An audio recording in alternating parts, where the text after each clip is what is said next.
ways you throw in Minnesota, and I'm really excited. And Renee, thanks so much. I sent the really long bio, and I really am very humbled that you read the whole thing. And I'm just grateful to be here with all of you. So I am going to share my screen, and then so I have a PowerPoint, and I know once I do that, I'm not going to be able to see the chat. And please put your questions in the chat. And I'm wondering, I um, will monitor the chat for you. great. And then what we can do is, um, it is a presentation, but I also really appreciate, yeah, I don't know. I'll try to figure it out. Maybe we'll stop halfway through just to see if there's questions. And um, let me share my screen. Mhm. Let's see. I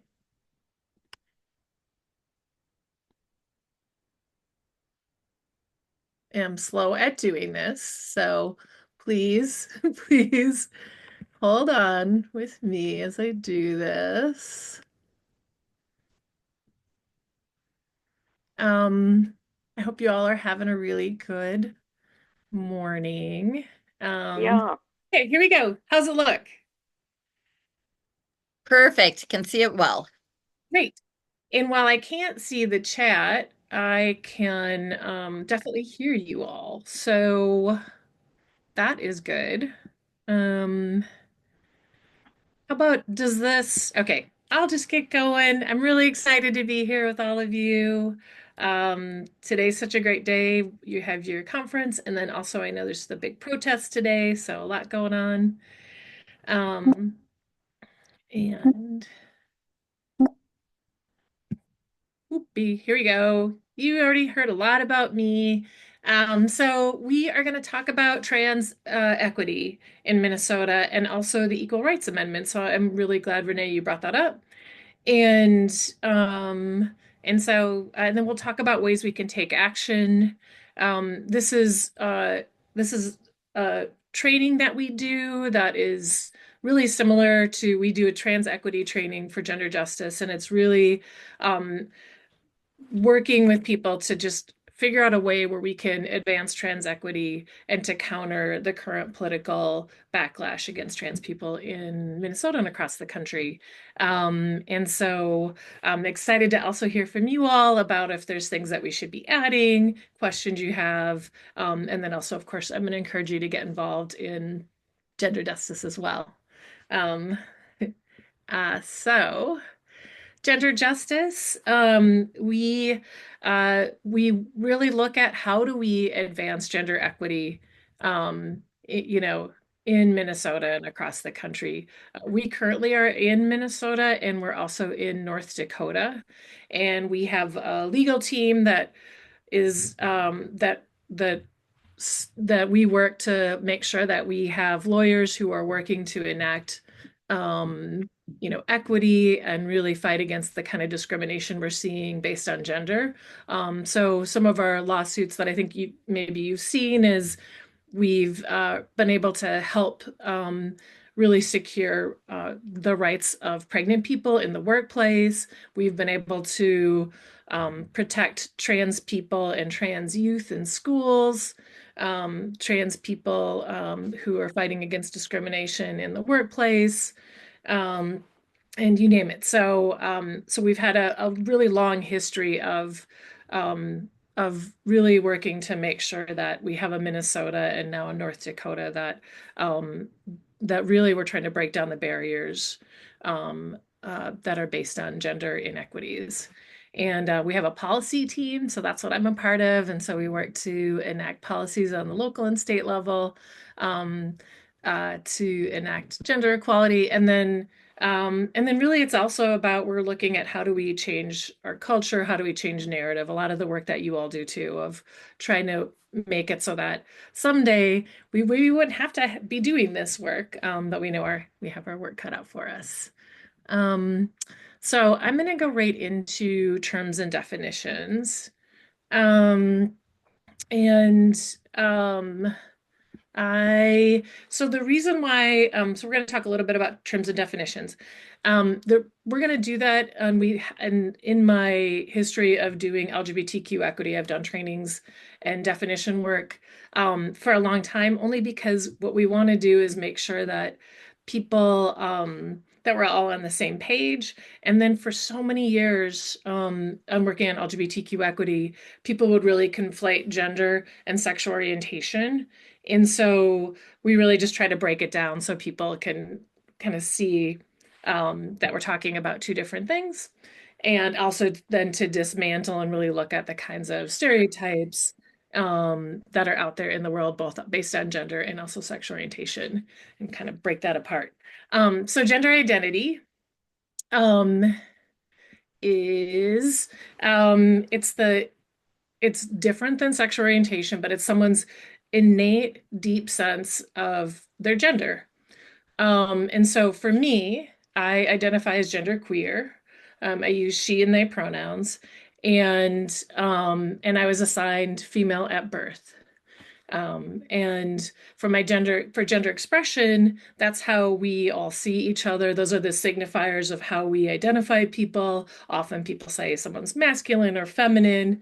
It's based on our clothing, you name it, the way that we present in the world. So I feel like probably my gender expression matches my gender identity. And people probably see me, I think, they think like, oh, that's, hmm, someone who's maybe a tomboy. I was called for many years. I don't know what we call me now that I'm in my 50s. So I don't, boy seems not quite right. But so gender expression, um, and huh, don't know why that's not working. Here we go. It's taking its time. So transgender is an umbrella term, for people whose identity and or expression differ from the sex that they were assigned at birth. Huh. Gender nonconforming, um, gender queer, gender expansive, non-binary. Sometimes people say gender creative. These are all terms that again describe people whose gender expression and or identity fall outside the binary, categories of masculine, feminine, man, woman. And it's really about, trying to really have a more expansive look at how we present and how we, envision and embody gender. So now I'm getting the hang of that. I've got a delay on my PowerPoint. So cisgender, I feel like, probably a lot of people have heard that term too. And that is just, people who are identify and express themselves as the gender that they were assigned at birth. And, it means, on the same side as. And then intersex is an umbrella term for people who are born with, more traits in their chromosomes, genital hormones, or internal organs. And these traits, sometimes are identified at birth, and then other times, in puberty or later in life. So pronouns. So one of the, um, I think we've all been using pronouns now for a while. I think when we first started using pronouns, they were a little controversial. So I feel like when I was at Outfront Minnesota for a bunch of years, and a lot of the trainings we were doing, I think, I don't know, for probably, I don't know, the past 10 years, we started talking about pronouns. And I think in the workplace, it's been a really helpful place to show respect, and also to be able to actually just be able to actually use, people's pronouns that they that they use. But it really, I think a lot of workplaces really struggled with like, how do we show that we support, that we're inclusive, that we're welcoming? And so, the pronouns are a great way to do that. And then also, again, it's really just to make a welcoming and compassionate space. I'm gonna do this for some reason, since my computer's being slow, we'll just abandon it if it doesn't work. But this is Alok, who's a really great, really, really great activist. So it, then I know that thousands or millions of other people are not talking about it. And I know we all feel it. So I found myself getting nervous that I was going to say he instead of they. Which you did. Which I did, and I corrected. And then earlier I heard Liz do it. And what's funny is, first of all, I put Liz for everybody, for you, for everybody on a pedestal. Which I don't deserve to be. She's next level. And she educates me and has been so kind and generous.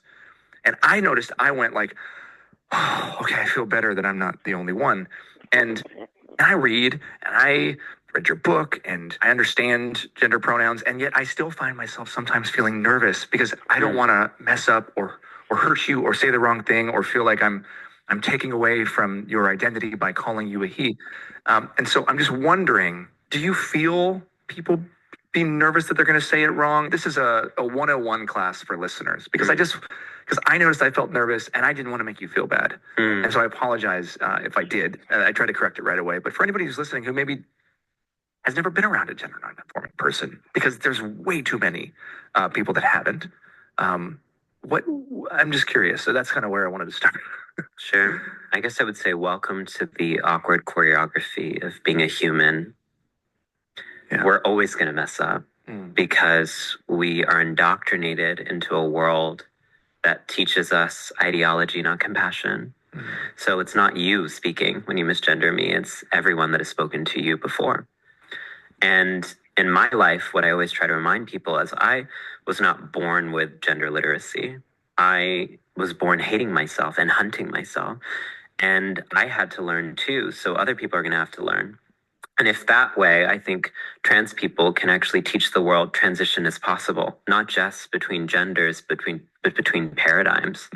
It's so possible to learn and constantly be learning. And in fact, learning is the most delightful thing about being alive. So what I say is when you mess up, which is when you're alive, because being alive is about messing up gloriously. And I will fight for that ability to gloriously mess up because I don't believe that humans are statues or sculptures. I believe that we're inconsistent and idiosyncratic and hairy and fat and unfurling. And that's what's joyous about being alive. What we do then is say, I'm sorry, I'm learning. It won't happen again. And then if it happens again, I'm sorry, I'm going to try even harder. And that's what love is for me, trying harder for each other.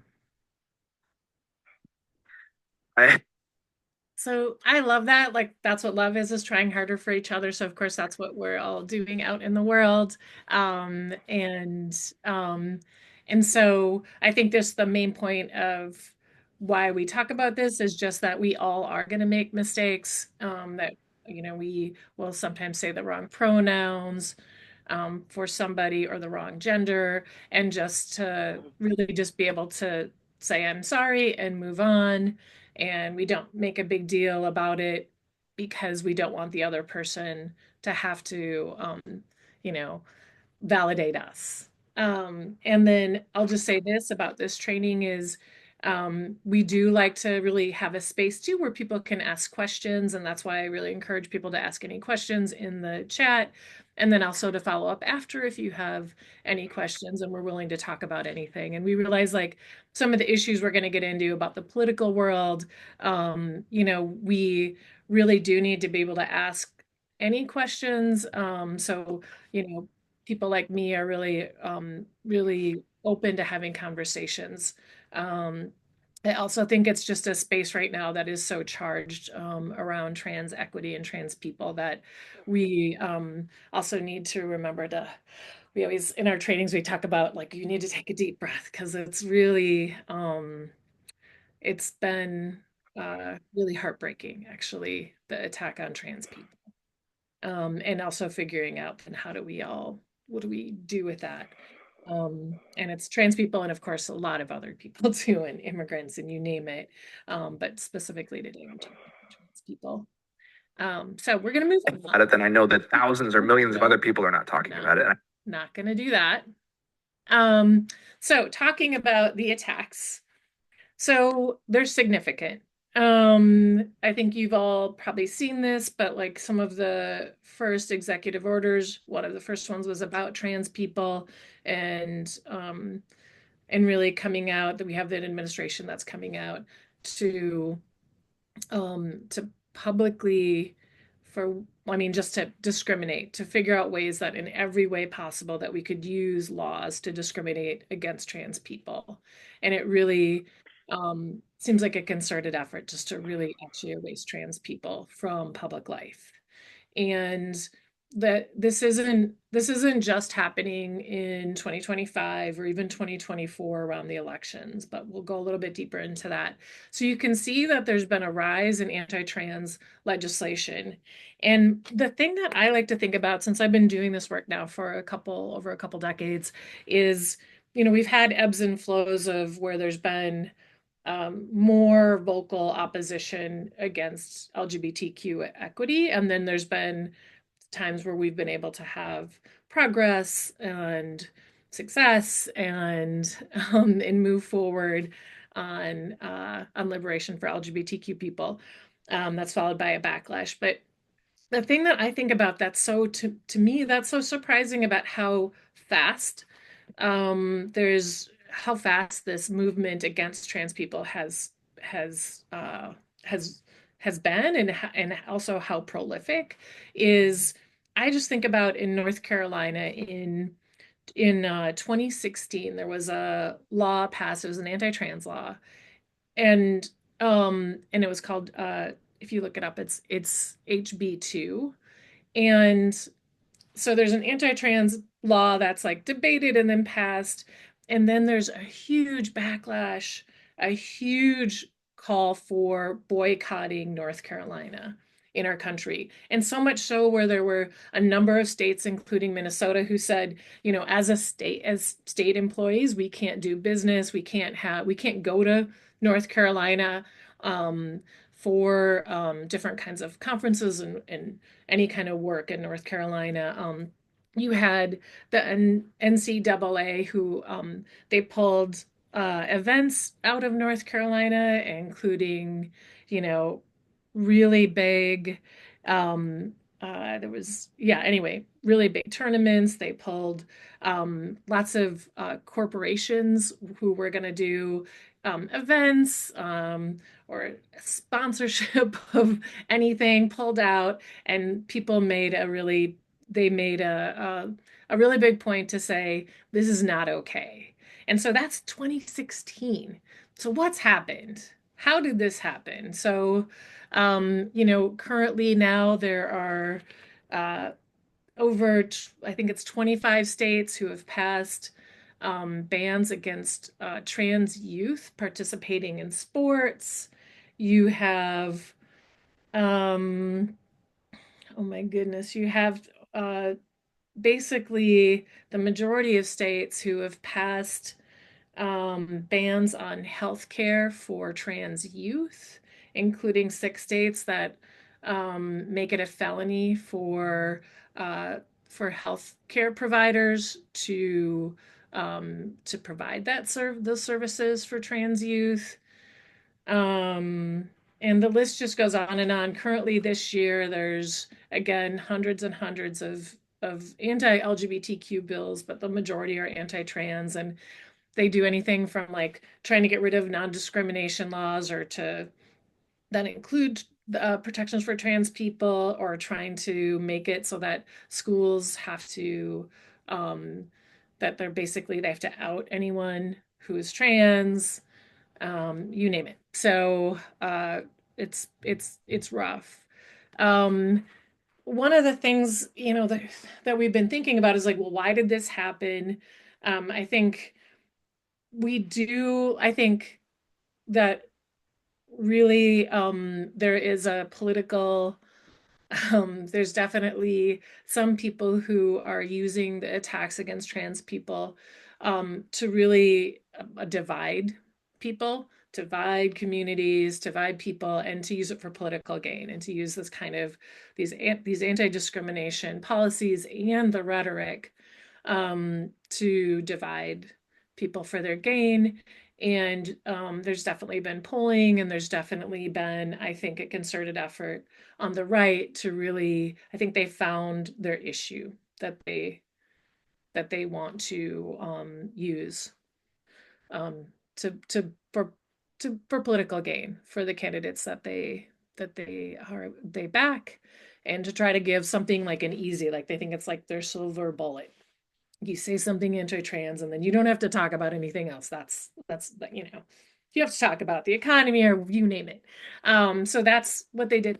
I actually don't think it's as, I know this is like some of the, what this made me think about is them saying they threw everything at the wall, is there was that story that went around about that there's litter boxes in our schools. I don't know if you all heard it about that, but that, yeah, anyway, so like people were saying, oh, the public education has gotten so bad, and so like I don't know, they're so like off base. They're providing litter boxes in the schools for the kids who identify as cats or animals. And it's not true. But that was, to me, that issue, that story that kind of took off, and it's in every state I think in this country, including in Minnesota, that people still talk about that when they want to say something against public schools. That to me is like what I think they threw at the wall in that stock. um, in this current election, I think you all saw that probably this, but there was over $200 million spent attacking trans people and trans rights in this election. And definitely President Trump used it in his campaigns. There were campaigns against, you know, against Harris that said, you know, she's for they and them and I'm for you, was probably one of the bigger ads that they had. Um, so so while some of their top leaders said, right wing top leaders said, we threw everything at the wall, this is what stuck, and this is the politics, this is what we're doing. I think it's part of a larger, not just me, lots of people think it's part of the larger white Christian nationalism movement. And, um, you know, I think one of the things that Elon Musk is doing right now is he started talking about how what he sees as some of the fundamental weaknesses in the United States. And one of those is he said that our fundamental weakness of Western civilization, not even the United States, is empathy. And if you all want to check it out, there's a story on National Public Radio about it, and there's others. But he was on Joe Rogan's show, and um, and he said that, and then he talked about how empathy is really ruining Western civilization. That it is that because people have empathy, then that we're not actually, I don't even know. I mean, that we're not, I mean, he has a bunch of different things that he was saying, but I thought what was more interesting is that there was a bunch of faith leaders who are also out there saying, you know, empathy is really dangerous.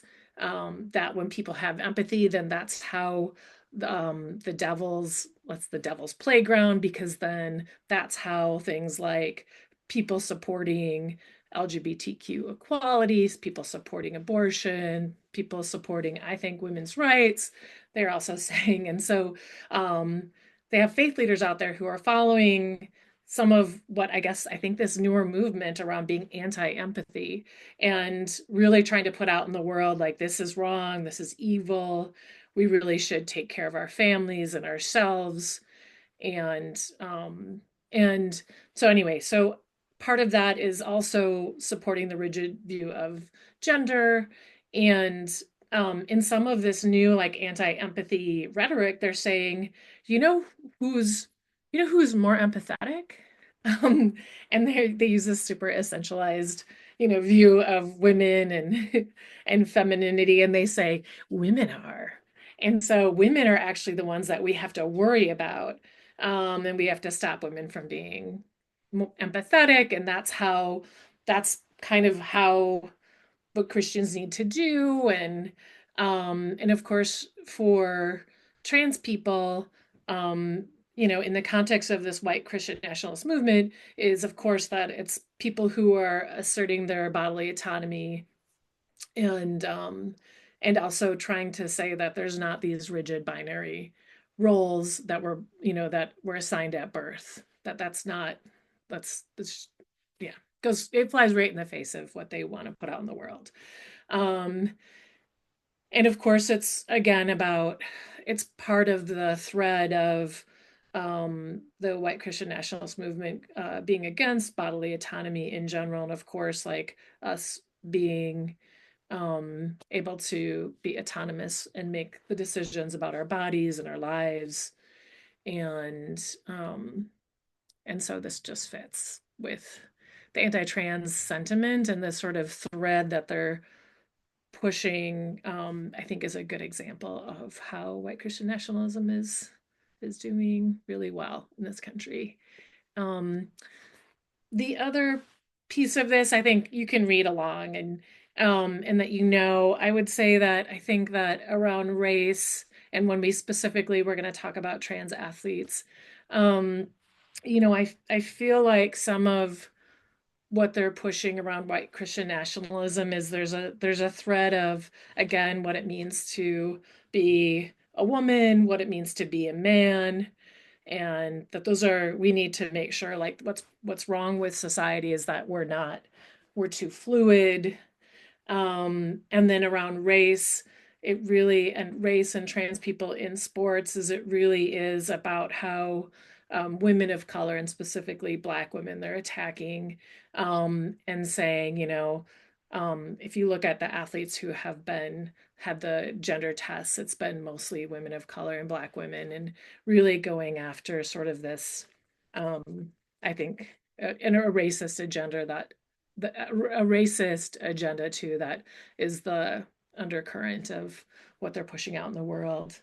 Um, and then of course this is also they're pushing out the great replacement theory too, and really putting out in the world that somehow white people are threatened um, by lots of different things. White cis straight people are threatened by all that's coming at us, including just the people LGBTQ people exist and people of color are here and exist, and so you name it.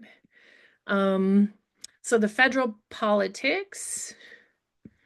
You're seeing executive orders that Trump has made a big to do of around banning um, trans women from sports, and then also trans access to trans healthcare for youth, and continuing to look at ways that they can use state dollar, any kind of funding for states to really push their agenda forward of erasing trans people from public life.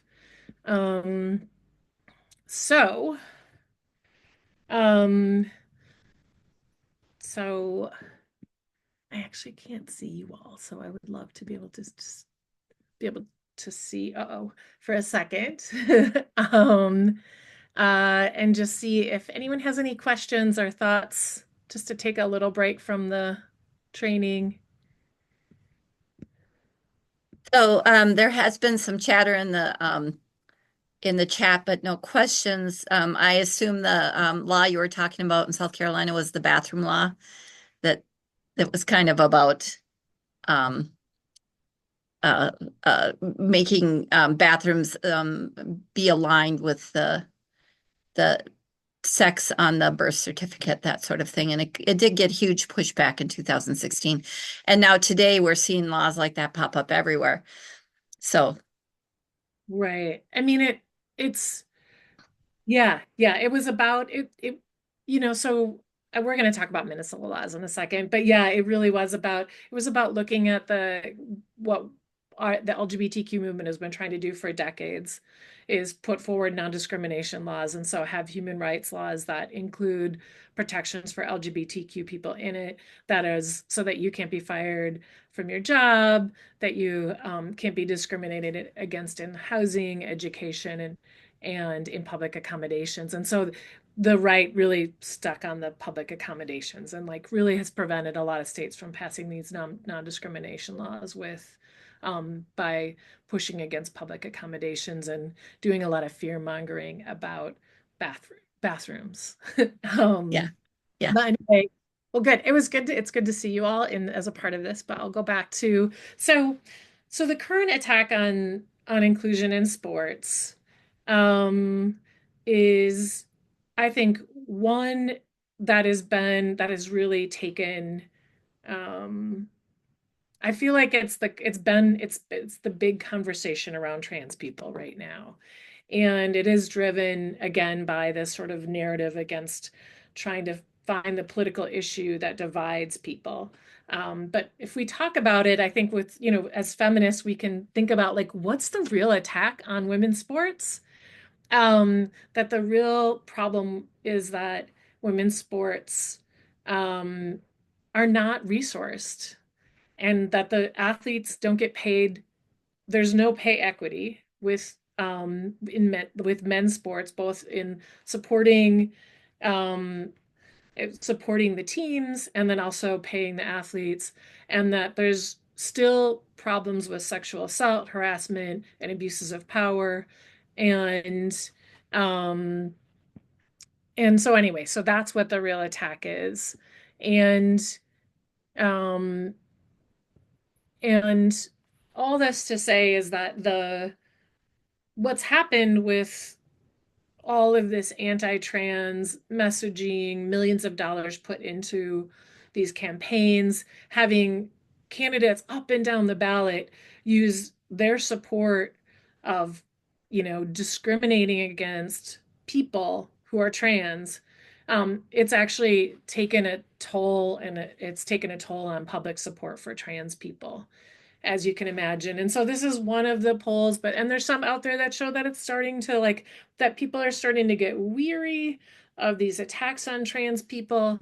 And I think that's promising. But again, what we know is that we need to do our work to counter this narrative that is putting out like this narrative that is saying that basically that trans people are not human. And so we need to do our role as activists and as advocates to be out there saying that we need to change the culture. Um, and so that's what our plan is, right, in Minnesota. And so we can counter and start to move public support and to get people in their place where they can hear some of these anti-trans, like, the misinformation and the calls for discriminating against people and basically the attempts to dehumanize trans people and say like, oh, I want to fight against that. I don't believe that. This is just weird and bad, and it's bad for our world. And I support, inclusion for everyone. So anyway, that's what our goal is. Um, Monica, in can I just yeah, ask a quick question? So somebody in the chat said that it sounds like the Holocaust tactics, and it does feel like the attacks on transgender people are a way of sort of shifting, targeting a marginalized group of people that have relatively little power so that they can build up a platform in which they're able to attack groups that have more power, like women in general. So if we can get this sort of attack happening on this marginalized group, we'll have the systems in place to kind of attack other groups of people, including women themselves, women as a group themselves. right. I mean, it definitely is. I mean, it seems like initially the Trump administration really said like they were really clear in their actually campaign too the whole time, like that they are gonna vilify trans people and immigrants and to use that for their political gain and also to, I think, create a culture of fear too, because right, that's what I mean, all of the different policies and the attacks on our government and on our schools are really, I think, just about creating a culture of extreme fear and people seeing like, yeah, like dehumanizing people to the point of I think a lot of people just feeling really uncomfortable, but also with with a fear of like, am I next too? Is if I stick up for trans people, am I going to be targeted? And and that's, I mean, that's the culture of fear, I think, that's being created. And so we know we can push back on that and we have to, but yeah, it's terrifying. Um, I will say, here's the good news. In Minnesota, we have been strong. We have really good laws in place that protect people against discrimination. And we have been saying that Minnesota is a place that does not discriminate, and we will not. And so part of that is because we have, Attorney General Keith Ellison, who has been a part of all the lawsuits to really counter all of what the Trump administration is doing on a number of different issues. But he's really been fortifying our laws in Minnesota. Like I said, we have the really strong Minnesota Human Rights Act. We've had it since 1993. And I just think if you think about trans equality, that we were the first state to to enact protections against discrimination for trans people and LGBTQ people in general, but the first state to have protections against discrimination in housing, public accommodations, employment, and education for trans people. So we have a lot of years of experience of being a state that says like you can't discriminate against trans people, and we have it in our strongest laws, in our Human Rights Act, and you can't. And so when people start to talk about all of the like, but what about all of these problems in girls and women's sports or whatever, to say like we actually in Minnesota have been, um, we've had trans inclusion in every arena of Minnesota, and there hasn't been problems. Like we don't, there's no problems. We have the Safe and Supportive Schools Act, one of the country's strongest anti-bullying laws that includes LGBTQ protections in that. We ban conversion therapy. We're a trans refuge state, and we have insurance coverage for gender affirming care in Minnesota. And then I'll just say we have a Minnesota State High School League policy that in 2015 they made it clear that there's it's Minnesota law and policy, their policy, that there's trans inclusion in sports in Minnesota in our public schools. And then you can see some of the court wins that Gender Justice has had, but it really is just if there are cases of discrimination, we've been able to further define and protect trans rights in Minnesota when there's been incidents of discrimination. Our current case is JC Cooper's case against USA Powerlifting, and we're currently waiting for a decision from the Minnesota Supreme Court to come down on what we hope that they'll say is that you can't discriminate against trans people in sports in Minnesota, and to continue to state that and put that into our legal precedents. So that's like, so we are here. We have good laws in Minnesota. We need to keep protecting them. And we also know that we need to work on the cultural and narrative change to counter all of the negative politicking around trans people that's happening. One of the ways that we can be not on the defense is we could proactively work for the Equal Rights Amendment. So I'm going to go quick here because I really want to get to your questions. So right now, this is the current ERA ballot language that if we would pass it, if the Minnesota legislature, the House and the Senate would pass it onto the 2026 ballot, this is what the ballot question would read. So this is current legislation, so this is not set in stone, but this is what we're advocating for, is that it would be an inclusive ERA that would be one of the strongest ERAs in the country if we pass it, and would provide protections based on gender, race, disability, and provide protections for LGBTQ people, and also for abortion and reproductive freedom. So this is, you can read the language here, but currently, right now, it's legislation, and we've had in the last legislative session, the ERA passed the Senate in 2023, and then at the House in 2024, and the language was a little different, and so we did not see it on our 2024 ballot. So we're currently working with a lot of different groups, including you all, to get an ERA passed sometime this legislative session or next for the 2026 ballot.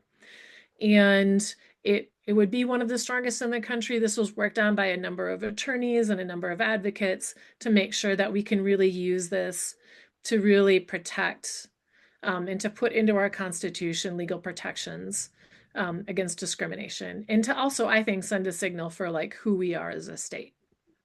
So it makes it strongest because we are including both disparate impact and strict scrutiny, and providing protections around reproductive freedom and gender identity expression. So, so we see this as like, this will be, not only will we be able to pass and have really strong protections in our Constitution, but then again, if there's cases of discrimination and if there are instances of discrimination that we can, it'll be a really effective tool to use to remedy and to fight against those. So this is really proactive. And one of the things that we know from looking at New York, so New York had a constitutional amendment that's really similar to our ERA, and they were able to pass it in the 2024 elections. And what we heard from them was that some of the biggest the way that the opposition fought against it was they kind of, again, threw a bunch of stuff at the wall, but some of it was like anti-immigrant, but a lot of it was anti-trans. And so what I see this as is this is an opportunity for us to work on the ERA, but then also figure out ways where we can really counter this negative stereotyping and dehumanization of trans people in Minnesota. And the way that I liken it to is I was involved in the campaign Minnesotans United for All Minnesotans United for All Families. And in that campaign, we really looked at how do we always thought we were going to lose. We were behind in the polls the whole time. We really were like, how do we lose forward? How do we really put forward a campaign that changes our state for the better, no matter what happens at the ballot box?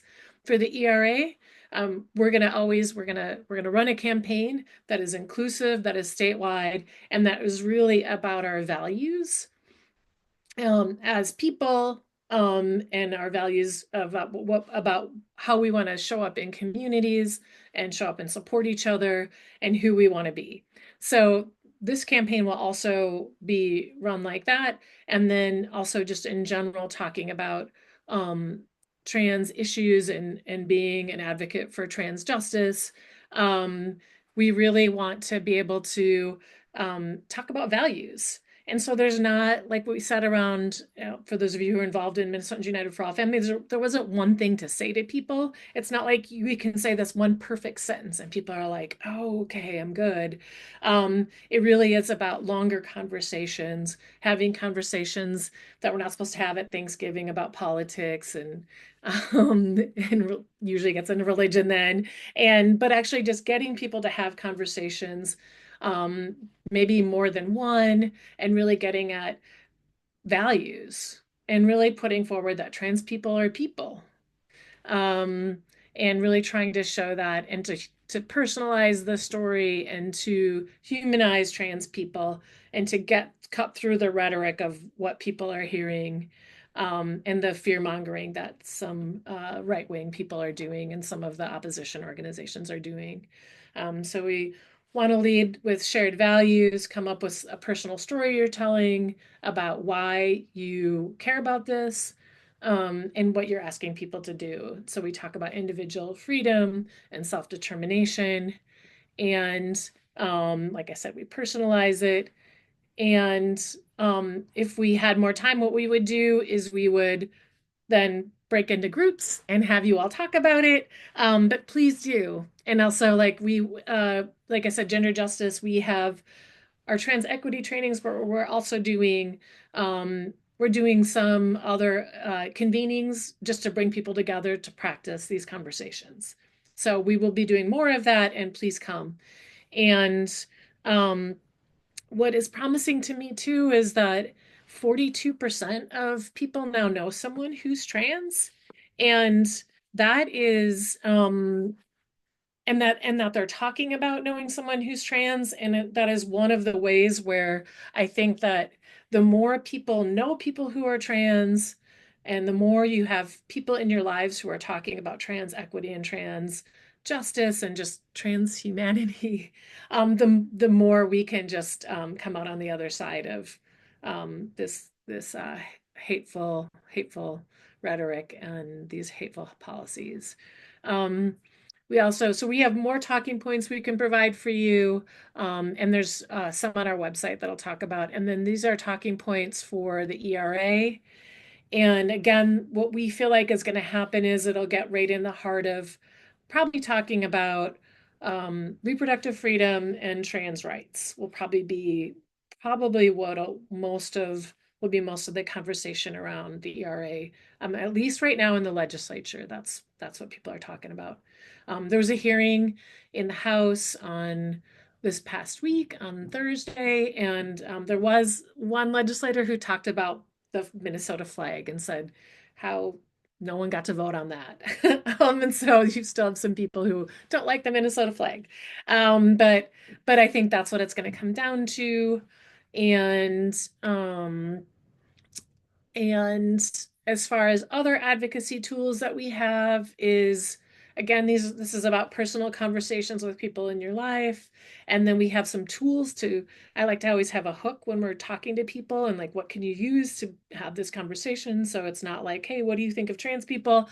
But we have a sign on for the Equal Rights Amendment. We have, right now we're asking people to write their legislators about the Equal Rights Amendment. And then we also have a sign-on letter for trans inclusions in support of trans inclusion in sports. And we're trying to get Minnesotans and we're trying to get as many people as to sign on to it. And we're also looking for coaches and athletes as well to sign on. But just all of us to sign on. Right now, we have 1,500 people who signed on to it, but we want more by the time that the Minnesota Supreme Court just makes their decision on the Cooper case.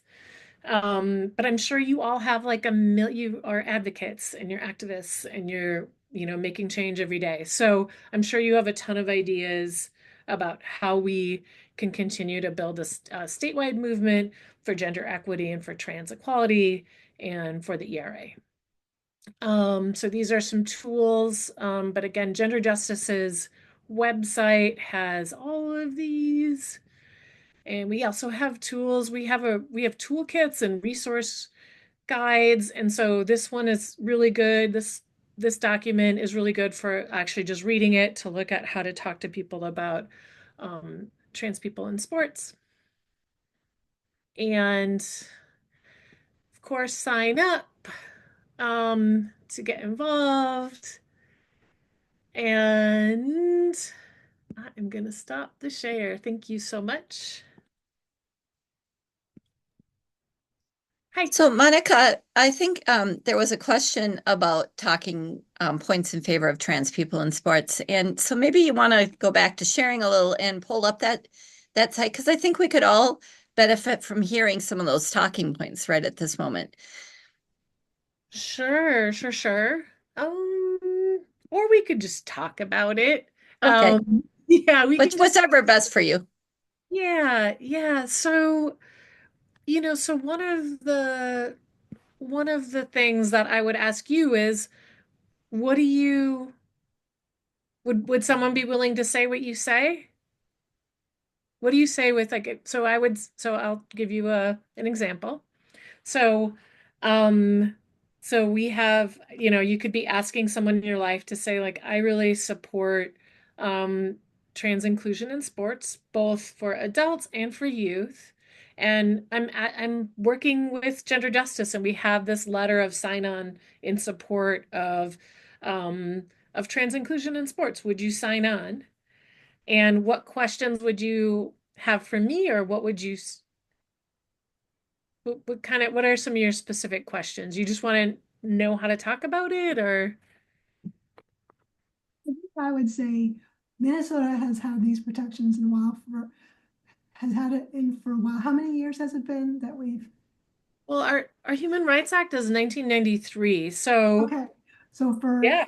30 years, we have not had a problem of transgender athletes in sports. Yeah. So with the problems that people are thinking about are fabricated. Hmm. Yeah. And to say that like what we're talking about is that we that sports should be really be a place where people can um that people can be able to you know, often be on teams and be able to be in community and have a team experience, or just to be able um, to do the sport that they love and to be able to put their best foot forward. And um, yeah, and that's, I mean, anyway, that there shouldn't be any discrimination, that we shouldn't be calling people's humanity into question, that we shouldn't be limiting access to sports based on who people are. And we have a long history of being a state that really, protects people um, and protects people's bodily autonomy. And we really, and I think also, it could be, I think if someone actually just has real questions, it could be a little bit divisive, but like we really want trans people to be, we want that trans people are just people and human beings, and we shouldn't discriminate against anyone. And I don't know, like trans people deserve the same dignity and respect and the same bodily autonomy as everyone else, which includes being able to play sports. In the chat, a person indicated, my heart is for inclusion, but I'm not sure how to talk about it. And one of the things that you said that really resonates with me is this idea of bodily autonomy. Why I think I would approach it from that aspect of saying, like I'm for bodily autonomy. I'm for honoring people's own personal bodily autonomy decisions. This isn't, this is about supporting people wherever they're at, not making decisions for people on who they are. But I think the objection that comes back the most is, but because we have implanted in our brains so firmly that men are strong and women are weak, so that if you pair them together in a sports team, it's going to be the men who the doorbell just rang. I don't know if you heard that, but right as I said that, that was funny. Okay. But if you pair people together, if you put like a transgender woman on the team, well, that woman is going to be really a man underneath and have strong strength compared to the women. And I think that's the argument that really resonates with people who are questioning this. They're kind of like, yeah, but we have to have equity in the sports teams. So they're using equity as a means of talking against it. Yeah, So they're I'm also wondering if you have thoughts on that. well, I want to add, they're also using President Trump has said that we're eliminating transgender women from sports teams to protect our girls. Then why don't you let us have abortion when we want it if you want to protect? It makes no sense, any of this. Right. I mean, a couple of things, yeah, that came to mind. Like it, it isn't, I mean, so for one, there's so many people who are talking about women and girls sports who I feel like this is the first time they've ever talked about it or thought about, where many of us have thought about, wow, like there's real discrimination against women and girls in sports. And I think the other thing you hit on, and I think this is really good in talking with feminists and people who are more progressive, is just to talk about the fear mongering is based on misogyny. And the fear mongering, and this is like more like than you talk about probably just with at someone's door when you're door knocking, but like it's based on the fact that women and girls can't take care of themselves, that women and girls should be afraid of men. um, and and it's such basic fear mongering. So what the Minnesota Family Council says is when they're testifying against any kind of trans inclusion or for, there's some bills in the Minnesota legislature to discriminate against trans people in sports.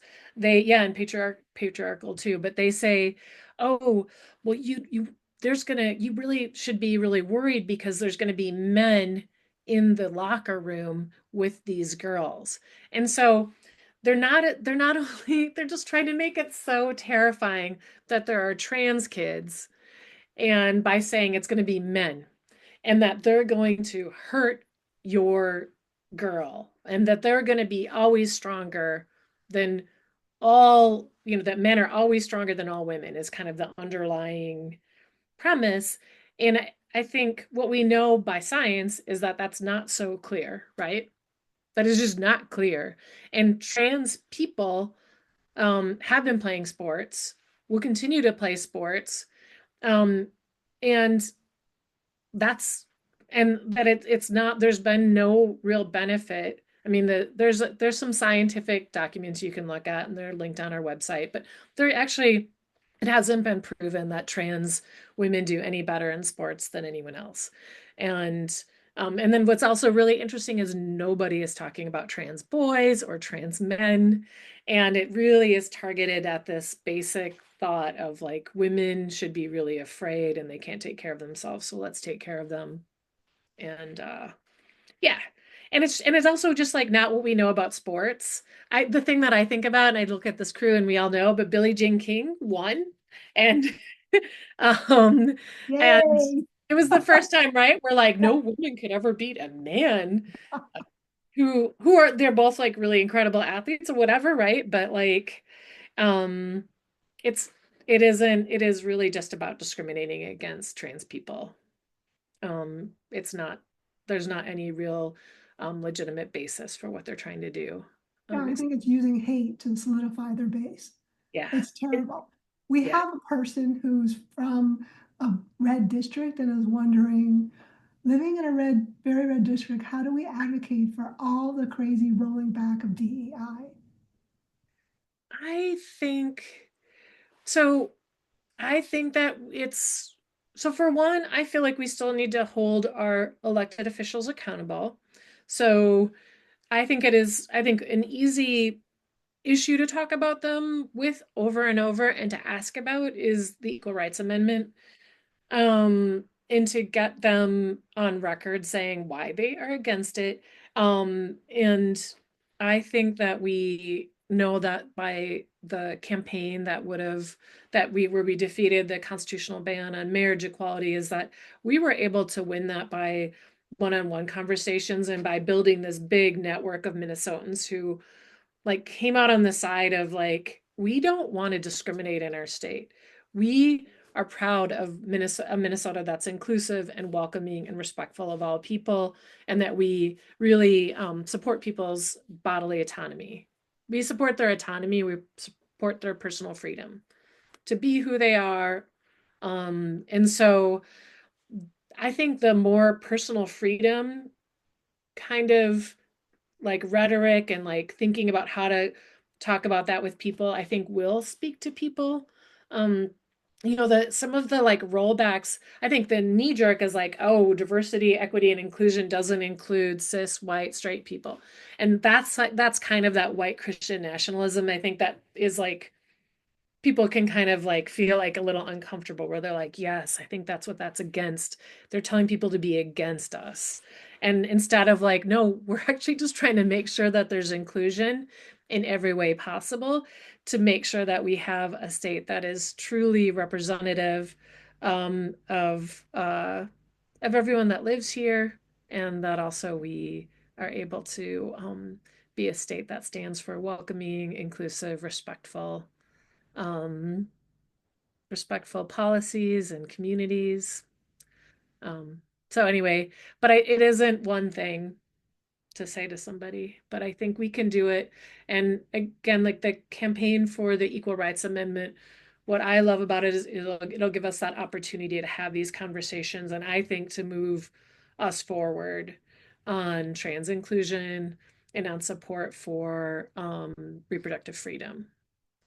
Minnesotans already support, like overwhelmingly support reproductive freedom and abortion. But again, like I feel like that's also some of what we have legislators at the Capitol talking about is still trying to see if like, can we just keep trying to roll that back, even though now it's state law and it's clear there we got rid of all of our restrictions on abortion, but there are definitely legislators still pushing. I think they'll try to get what they can get. When I went door knocking, this one couple who's Roman Catholic said they voted for Republicans for 50 years, but when they were anti-abortion, they said, we can't support them. We're going to have to vote Democratic, which is how Waltz and Flanagan won Mhm. the governor's mansion. Yeah. Yeah. And you saw, I mean, and the other thing I will say is this doesn't have to be super partisan. Even I believe that, so the only way we've been able to make advancements, like the reason we have marriage equality in Minnesota and we were the first state to defeat the constitutional amendment and pass marriage equality right away was because there were some people who changed their votes and they changed their minds and we got bipartisan support. And so I do feel like one is I think this hate against trans people could be overplayed.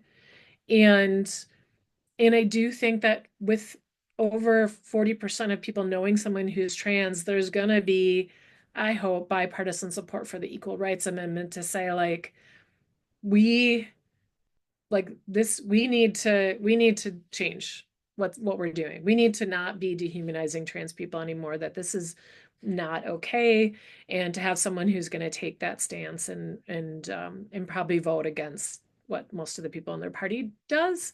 but but yeah, so we are working, of course, to try to get bipartisan support for the Equal Rights Amendment. And of course, anytime there's any of these anti-trans bills that go forward, to not say like, oh, you're Republican, so we know how you're going to vote. I don't think we have to keep pushing. Right. Well, thank you, Monica. I have one real quick question for you, and then we're going to wrap this up. Are you running the campaign for the Equal Rights Amendment once it gets on the ballot? We will be hiring a campaign manager, but I'll be very much involved. And I'll just say there's one thing to say about the equal rights. So there's a coalition called Minnesotans for Equal Rights, and I did a quick link in the PowerPoint for that to sign up into but anyway, that's one of the campaigns. And then of course we're standing on the shoulders of the effort and the coalition that you all have been involved in ERA Minnesota. So we're all working together though, just trying to get as many organizations and people involved in getting it passed. But it'll be statewide, it'll be a really inclusive, big campaign. And so I definitely will be involved in that, and I'm excited about it. Wonderful. Well, thank you so much for coming today, for bringing the forward what gender justice is doing and talking about this important topic. I think there's so much more to talk about with it. But I appreciate you coming today. And I feel a little sad that the march is going on at the same time, so people had to leave to go to that. But we still had a really nice group of people here.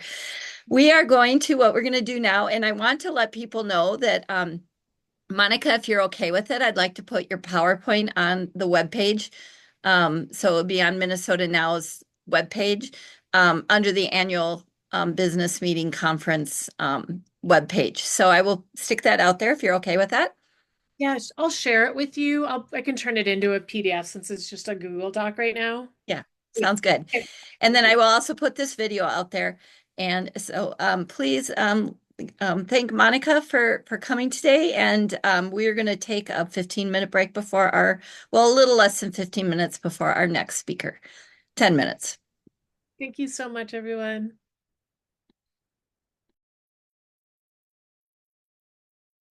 A really good job, Renee, um, Thank you. in saying some of the words. Um, yeah, so Buju Giiwedin Indigenous cause Makwan and Dame Gazagas Gwajime Kag Ijinakazo Ishganagan. Hi, my name is Giiwedin, and that means North Wind in Ojibwe. And Ojibwe is the same as Anishinaabe and is the same as Chippewa. Chippewa is just an anglicization of Anishinaabe. Um, and and yeah, I am just thankful to be joining all of y'all today. And yeah, I've got quite a few friends who are out getting ready to go and do protest today.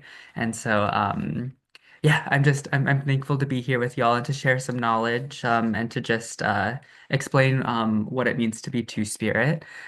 Is there a way that I can share my screen? You should be able to, but let me make you a co-host so that you have full. Um, I think I okay, there we sent go. a request. Yes, there you go. Sorry, I forgot to do that earlier. Oh, you're okay. All right. And I think, can y'all see my screen?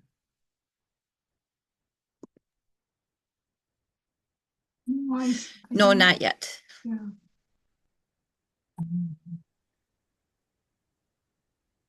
React. Share.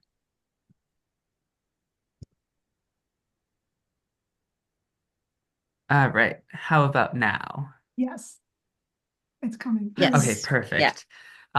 This is my first time using the share screen. All previous like webinars or panels that I've had, um, I've been able to kind of just like ask the person to. I'm very lazy of me, I'm excited to be able to figure this out.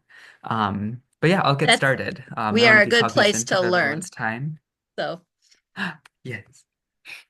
Um, but yeah, first I just wanted to say that these are two of my friends here with me in the middle at the Bates Powwow in San Francisco in the Bay Area. And Bates stands for Bay Area American Indian Two Spirits. And they've just been doing a powwow every year where they get a lot of queer, Two Spirit, and trans natives from all across Turtle Island to come and celebrate and to dance, and it's a really beautiful time. And these two, Natasha on the left and River on the right, are both trans, and they are Eaekwa in Anishinaabe.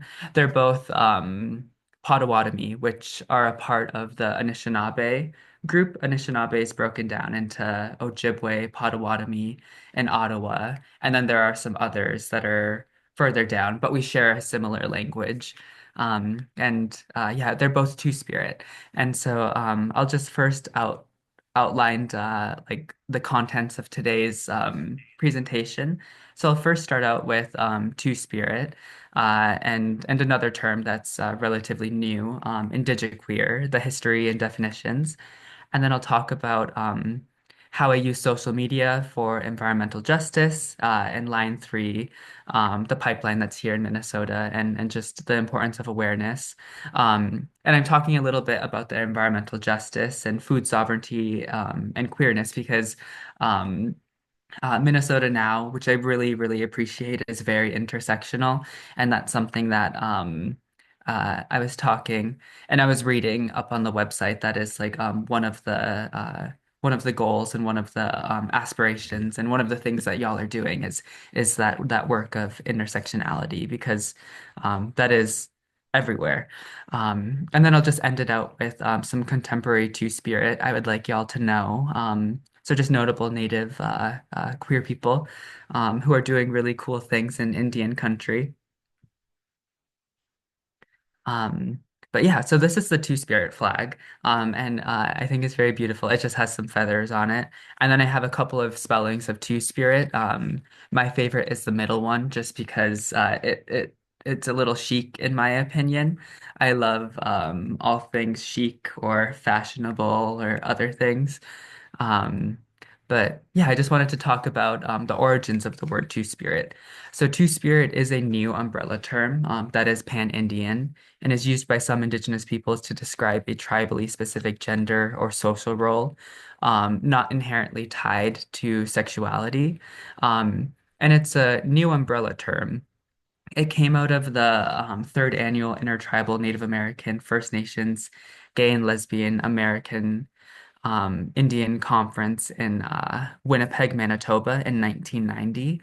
Um, and I say it's a new umbrella term because it was a deliberate act of resistance to colonization and just uh, the way that we were referred to by early anthropologists in ways that we didn't want to be identified, in ways that were offensive. So a lot of early anthropologists saw Two-Spirit people, or people we now call Two-Spirit, um, and they would refer to them as Native American cross-dressers, which does not do any justice or does not do any honoring to those specific roles. And there are hundreds to thousands of tribal nations with their own uh, cultures, their own languages, and their own understandings of gender and sexuality, specific to their nation's worldviews. And so this term, Two-Spirit, was just kind of created as a way to unify and respect those tribally specific, but still unifying identities around indigeneity and queerness. Um, so it's very confusing and it's very complex, and I think that's very beautiful. But it's something that for the general public is a little bit harder at first to like grasp your head around until you meet a two-spirit person. Um, and just yeah, wanted to also highlight again that Native Americans, there's no such thing as Native American culture. There's such things as Ojibwe culture, Dakota culture, Nimipu culture, and insert whatever tribal nation there, because we're not a monolith and we all have our own different languages and worldviews. And the majority, and I wouldn't hesitate to say all either, of tribal nations have been accepting of gender variance, and of sexuality that is outside of cis heteronormativity. And that's something that's just, I think, very beautiful and that's historical. Like we have historical um, documents that describe that. Of course, the early missionaries and the early European settlers demonized that and tried to, in many cases, erase those histories and were successful. But here in Minnesota, we don't have that narrative, which I think is good because we can point to historical figures that were two-spirit or that were trans, which I'll talk a little bit more about. An icon of America or of Minnesota, yeah, and American history. Um, but I just wanted to go back to the origins of Two-Spirit and also just insert indigiqueer. So the term Two-Spirit, as I said earlier, was a replacement for Berdache, which is what a lot of the early European American settlers and explorers referred to Two-Spirit people as, and that was just the Native American cross-dresser or like just had lots of negative connotations, and that's a dated and offensive term. And I think in a lot of historical documents has been replaced with Two-Spirit, and that, like I said, came out of a conference in Winnipeg, and it was new and empowering, and that came from Native people. It came, or it was created by Native people for Native people, because it honors our two-spirit identities and our indigenous identities. But the word came from Nij Maniduwag, which is an Anishinaabe word, and that's just a direct translation meaning two-spirit. Um, I do want to say Two-Spirit is not synonymous with being gay and Native American or Indigenous. And it's not synonymous with being non-binary and Indigenous or trans and Indigenous, and insert any LGBTQIA or gender expansive identity and Native. It's something that's specific to someone and it's up to how you feel and how you identify. And so I identify as Two-Spirit, and I'll talk a little bit more about that, specifically what that means for me in Anishinaabe culture and in our worldview. But that since not everyone identifies as two-spirit, indigiqueer is a more recent term that a lot of folks are also using, and it just pulls the word indigenous and queer together, and that was coined by T.J. Cuthand to be more inclusive, and that's also new and empowering, just like two-spirit, but it does it's kind of a way to uh, disrupt that gender binary that is inherent in the two-spirit term, because when the two-spirit term was first created in 1990, it came from Nijmani Duwag, but also from that understanding from that time that the person that proposed the word was that it meant that there was a masculine and a feminine spirit within one person.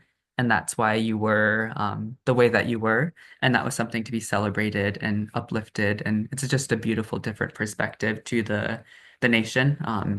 And a lot of the times we were healers or name givers and medicine people.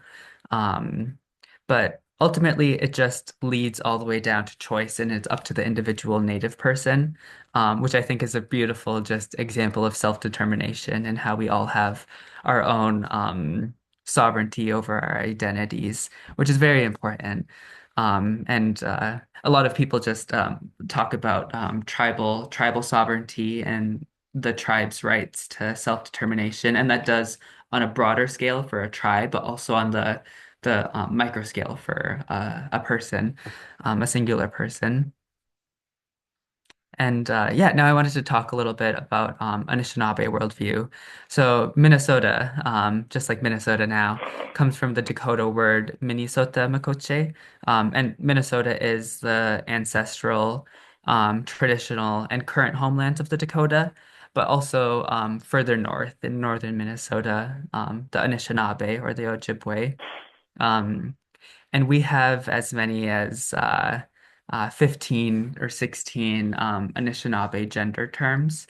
And I think that's just very beautiful. So I'm not going to go through all of them just because also I'm still learning all of them.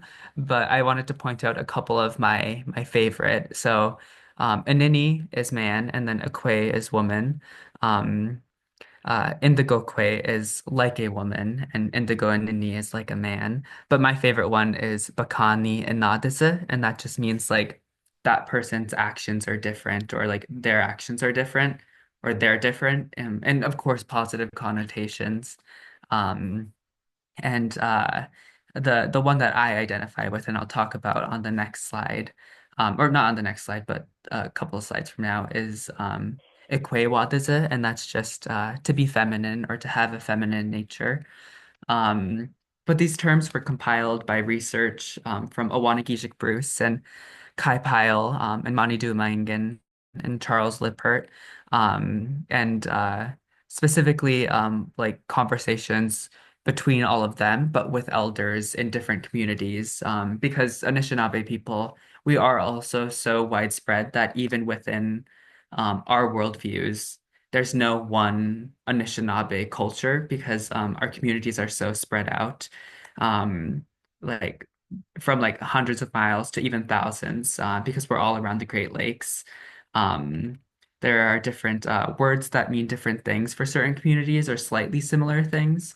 Um, but this poster was made for Awanagishik's final presentations at school. And I had the honor of meeting them for the first time this year. And I'll be in an art exhibit at the Minnesota um, Museum, or the Museum of American Art in St. Paul. They're doing an exhibit on called Queering Indigeneity, and it's 15 um, Indigenous, Two-Spirit, queer artists presenting our art there from June to December. So it'll be running through Native American History Month, which is November. Excuse me. But I wanted to talk a little bit about Oza Wintib, the Agokwe icon. And Agokwe is, I guess, if I had to like boil it down into English or like translate it into English and Western culture, is the Anishinaabe understanding or the Anishinaabe version of trans women. Um, And so it's agokwe or ayakwe, and this is something that is traditional and was accepted and was revered. And I think it's just beautiful that we still have that history.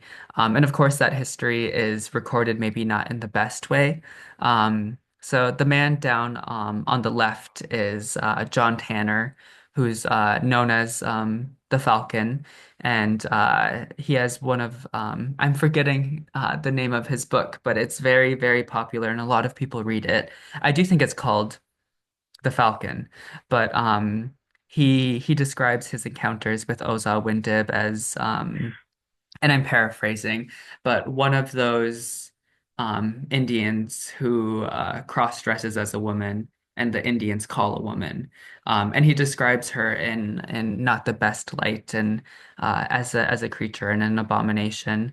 And of course, there's historical and like academic analyses on like whether or not he actually that was like his understanding or like not his understanding, but that was like his own words because John Tanner didn't write this. He had it is his story, but he was telling someone it, and the person was writing it down for him. Because John Tanner, why he's so important is he was raised in Anishinaabe culture, spoke Anishinaabe and just traveled all throughout Ojibwe country, all around the Great Lakes region. But he describes his experiences with her and how she did try and court him um, with moose meat and other things. And his mother, who he was with in a lodge during the winter time, was like encouraging of like Oza Windib, she's a great hunter. She's a traveler and she's very respected in the community. I give approval for this union, but he was not interested. And at this time, she was significantly older than him and already had husbands before him. And after his advances were declined, she did end up becoming the third wife of another chief, and I'm blanking on his name. But I just think that it's so important and it's so beautiful that we still have these histories that we can point to show that transness is traditional and gender expansive people have always been here on Turtle Island, and acceptance and love for trans, queer, two-spirit people has existed here since before the founding of the United States of America and since before all of this hate that the Trump administration and Elon Musk are spewing and like just infecting our nation with. Um, but she's also mentioned in other 1800 or like European journals from the 1800s, and one of them specifically being from Henry Schoolcraft, which I think we all know who Henry Schoolcraft is. He's often credited with being the one to discover the headwaters of the Mississippi, but he was brought there by Oza Windib and uh, honored her with a medal and yeah, but took credit for the discovery of the headwaters of the Mississippi, which a lot of people like to joke that nothing's really discovered until an early European American finds it. But yeah, this is not a picture of Oza Windib. There's no paintings or portraits of her, but this is one of her relatives. There's debate whether or not this is her father or her brother, but just a little bit more about Ozo Windib. She was described as a fast runner and a skilled warrior and a great huntress. And her name in Ojibwe, in Anishinaabe means yellowhead. Um, and so now back to just like Anishinaabe culture and our identities around um, gender. I identify as a Kwe and it is a verb. Anishinaabe is uh, two-thirds verbs. It's a verb-heavy language, so I don't exactly know how grammatically correct it is for me to identify as a verb. Um, but I'm still learning the language, and I know in our worldview there are certain ways that we structure our grammar that is very different. And so I do feel okay in my reclamation of being like, yeah, I'll be a verb. I mean, I do have the actions, and that's something that's apparent growing up and was encouraged by my family up on the reservation, which I was very thankful for. They bought me lots of Barbie dolls, and I was obsessed with The Little Mermaid, so I had lots of Ariel dolls. And for Halloween, they let me dress up as princesses. Um, but Ekwewadeze just means has the nature of a woman or an innate femininity or drawn towards the feminine. And this photo is from a photo shoot I was able to do this year down in Santa Fe, New Mexico. And it's a Dene brand called For Kinship that does a lot of sustainable fashion. And this is just a wrap dress, a velvet wrap dress, which is velvet is very traditional to the Dene, or Navajo is one of the common words, kind of like Chippewa. Um, but moving on, I wanted to talk a little bit about social media and environmental justice, just looping back to that intersectionality. Um, but first, I wanted to talk a little bit about social media. And Renee earlier during the introduction was talking about how I do use social media, and I don't like calling myself an influencer because I do a lot of educational work. That's the educational and awareness work. And so I wanted to just show a quick little video of like what I do. Um, I hope that the audio works, but I also hope it's not too loud. The audio is not working. Oh, the audio is not working. Yeah. Um, What you can I do is don't. stop sharing for a second. No, I think it's because it's muted on Instagram. Just unclick the mute Oh, button. Yep, there you go. I can hear it, but I don't know if y'all can. No, well, we still I can't. think if you stop sharing for a second, and then when you go click to share, before you click the second share button, there's a little thing that says share audio. You have to click the box. Okay. Oh, yeah. Share sound. Share.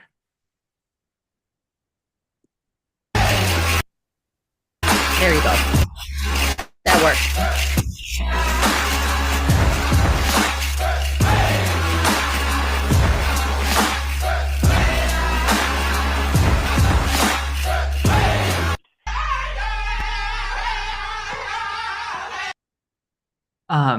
So back to the presentation, but first I wanted to talk a little bit about the video.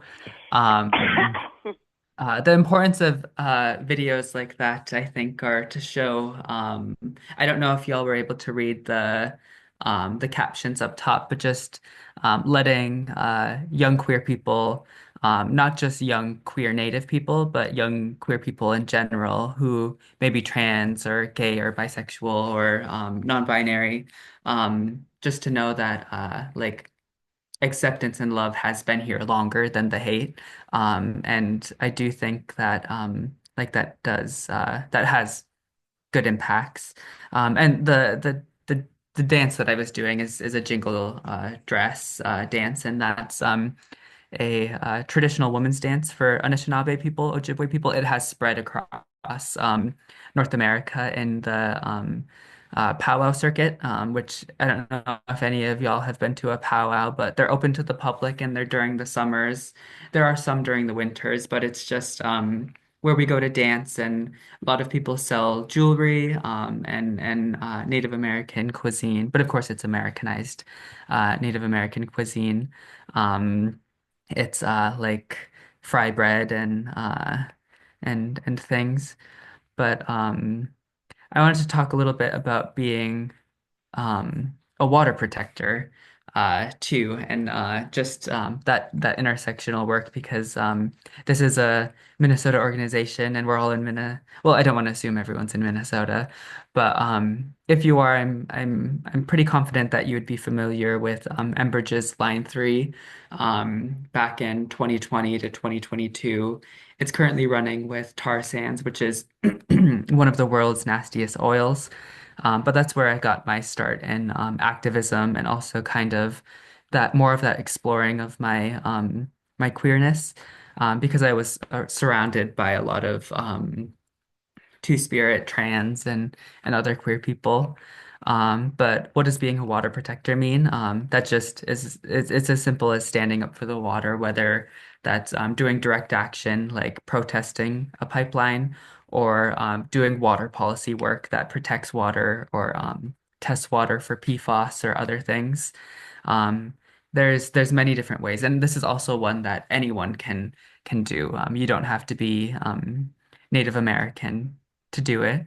Um, but what's important about the Line 3 pipeline is that it went through Anishinaabe treaty territories. Um, and if you're not familiar with how many tribal communities there are in Minnesota, there's seven Anishinaabe or Ojibwe reservations up north. There's White Earth, Leech Lake, where I'm from, Bois Fort, Mille Lacs, Fond du Lac, and Red Lake, and Grand Portage. But also up north is where a lot of the wild rice grows, and Aiken County is the most wild rice abundant place in the world. Wild rice, Zizania palustris or Manuman, depending on the dialect, only grows here in North America. Um, and so it was very important that we all um, stood up to try and fight it. And I think that's the importance. Even though we didn't win, there are still efforts to defund um, the pipeline. But yeah, there were several camps all across the pipeline route, and that's kind of where I was going during my college time. I was doing classes, and then when I wasn't in classes, I was driving to the camps to help out. Um, and this is also when I started using social media as an organizing tool, which I know social media is it's a double-edged sword. It's very bad for a lot of reasons, but it can also be used. That doesn't mean that it can also be used for good. And those two things can coexist. And this is a picture from the Shell River Water Protector Camp in Monaga, Minnesota. Just very beautiful, really, really good community. Um, and yeah, none of the camps are running anymore because the pipeline has been constructed. Um, but yeah, just talking about the importance of awareness again. I talk about uh, environmentalism and what it means to be two-spirit and also sharing that two-spirit joy and pride. But also I do a lot of work around food sovereignty. And one of the videos I wanted to show is just that me harvesting wild rice and showing that process. Um, because it is, I mean, it's a Minnesota state grain, even though it's a grass. But in Ojibwe we refer to it as a berry, the good berry, but it's not a berry either. But these are all like fun little things. All right, let's see if this works. I hope the Wi-Fi is. Real wild rice is $20 to $30 per pound. Here we are harvesting the monomen. Here I am parching the rice, fresh off the lake, although some folks dry their rice in the sun before parching, but I wanted to try something different from the last year. Parching preserves the monomen. After parching is jigging, or dancing on the parched rice to break up the husks. Lastly, we winnow the rice. The husks fly away and we are left with the monomen. This whole process is a labor of love. Also, I got by the poison ivy and a Giiwedin. That's good. Nimishomas approved. Oh, this is why. Um. So, Nimishomas means grandpa, and then Animikibook means poison ivy. So I do like to like blend a lot of Anishinaabe Moan or Ojibwe language into a lot of the videos that I do. But yeah, I use social media as an education tool. And I think I figured out a knack for it. Because I am just um someone from the reservation in northern Minnesota. I'm not like of a person of any importance. I'm not a like a relative of a tribal chairperson or in tribal government or a descendant of a chief or anything. Um, and so yeah, I wanted to talk a little bit about food sovereignty and queerness, and just like kind of looping back to all of that intersectionality, a lot of things that intersect. And that process of that from that video that I showed you is called Manomanake or Manumanake, and that just means wild ricing, another verb. And that's one of the things in English where a lot of the times when I'm texting people, I'll be like, it's ricing season. And my phone is like, you can't use rice as a verb. There's no way to, but you can because yeah, it's just cross-cultural things sometimes don't overlap. But wild rice grows on lakes and rivers in shallow the littoral zones, and like they need muddy lake bottoms. But it's so biodiverse and so beautiful and so important, and they're bioindicator plants. And so they tell us how the climate is doing or how the ecosystem is doing. Um, and if any of y'all have the chance to go ricing at some point, even if it's to just go through a canoe through a rice bed or watch, I would heavily suggest it because it's very beautiful. And that falls around like mid-August to mid-September, and it varies to like closer to this side or closer to that side depending on the year. Um, but this is a 300 pound cast iron cauldron that I was able to procure. Um, and it's going to be a family heirloom. It'll be passed down from generation to generation now. And we use it to parch the rice over a fire, and that just preserves it. And then you dance on it, like in the video that I was showing, and then you winnow it to get the rice on the right side. And this last year, I was able to host a rice camp, which is just when everyone comes to help out, to go out and harvest and to process, and we all camp. And it was very beautiful. And there were everyone that was there, besides my family that came in to like bring food for people, was queer. And so it was just very beautiful. And this was held on the land that I was able to buy back for my family to live on up in northern Minnesota. And just clarifying that a little bit, there's this idea that reservations are only for Native Americans. And at first, that is way back when, that is what it was supposed to be. But of course, the US government works in very conniving ways. And during the Dawes Act and through a lot of other legislations, a lot of the land base has been shrunken. And that's because, and specifically for Leech Lake, it's because the Chippewa National Forest, which is one of the government's ways for logging and for extracting tribal resources, that national forest overlays the Leech Lake Reservation, and it overlays 85% of the reservation, which is why the tribe only owns about 5% of the reservation. And the tribe doesn't own it either. Um, the US government holds it in trust for the Leech Lake Band of Ojibwe. And so there are a lot of things that like the tribe can't do with the land. And then the other 10% is private property, which the land that I was able to buy back was a part of that private property within the reservation boundaries. And it's still private property. And in the coming years, I would like to either put it into trust. There's a few different um, land trusts across that are national, and there's one that's Native woman led that I would really love to put it into trust with. Or there's also the option to give it back to the Leech Lake Band of Ojibwe, but there might be complications there with me not being a Leech Lake Band tribal member.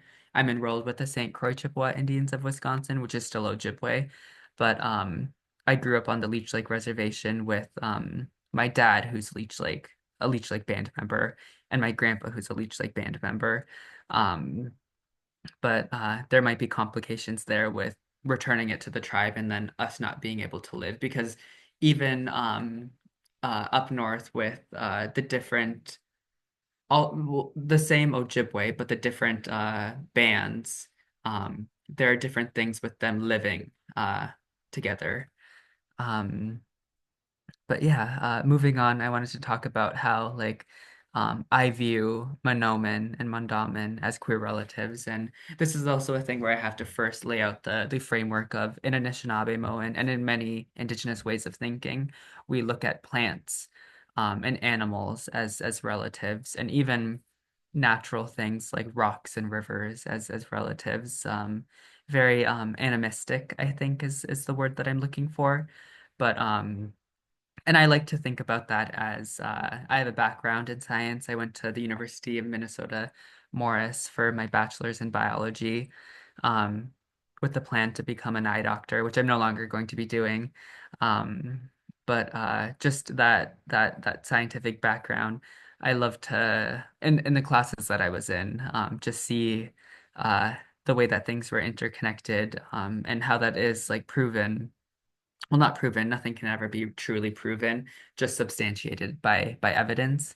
There's a lot of evidence out there that I mean like there's theory and stuff, and theory is like law and stuff, but um uh uh like we share the same DNA with plants, with animals. We're all made up of adenosine, and A's and T's and G's and C's. And even on a molecular level, we're all made up of protons, neutrons, and electrons. And I specifically love to refer to corn and wild rice as queer relatives, because for one, they are very heavily important spiritually and nutritionally for Native American peoples. And for Ojibwe, we have varieties of corn that we grow, and of course we harvest wild rice, but they're both grasses, and they're both unisexual or monoecious grasses, which means that they both have the male and female parts on the singular plant, on the one being, which I think is just very beautiful. And that's another thing is there's an emerging field called queer ecology, just looking at how nature is very queer. Um, and yeah, that this photo on the left is also a picture from the land on the reservation. There's nothing there currently. It's undeveloped, but my family and I have plans to, excuse me, put a cabin there. Um, and yeah, I just love all of the ways that things are interconnected. But now I wanted to talk a little bit about contemporary Two-Spirit people to know. And this photo is from the Bates powwow website, but this is a chicken dancer. Um, and I just wanted to point out how I love that there is a variety of different colors, and you can see different colors from different like pride flags. Um, but these three individuals are all three Navajo or Dene, and two-spirit or queer or LGBTQIA plus or gender expansive. On the left is my friend Charlie Amaya Scott. She's known as Dene Aesthetics on Instagram, and they are uh, uh, a trans woman, and just so knowledgeable. And I learned lots from her, and I'm very thankful to know her. And she makes very we do like similar content to each other. Just I'm Anishinaabe and she's Dene, and she's a scholar and she is a doctor. Um, now just got a PhD. And then these two on the right are Sean Snyder and Adrian Stevens, and they're both powwow dancers as well as designers. And they make beadwork, and they're most well known for their beaded Birkin bag that they created, which I think is very beautiful. But also they do dances together at powwows, like dances that traditionally are done, or like that we're only really seeing. And powwows are also a new thing. Um, I use new loosely, just the way that we do powwows now are new. But called sweetheart dances, which are just dances that you do with your partner. And I think it's just very beautiful that they're very visible and out there. Um, but yeah, these are three people that, if you want to learn more, that is not just very Anishinaabe or Ojibwe centric. Um, I would point to these three lovely, lovely folks. Um, and with that, I just also wanted to say miigwech and thank y'all, Minnesota Now, and for folks for listening to me yap. And I just have resources, and then I also just wanted to open it up to any questions that people have. Um, but yeah, let me see if I can.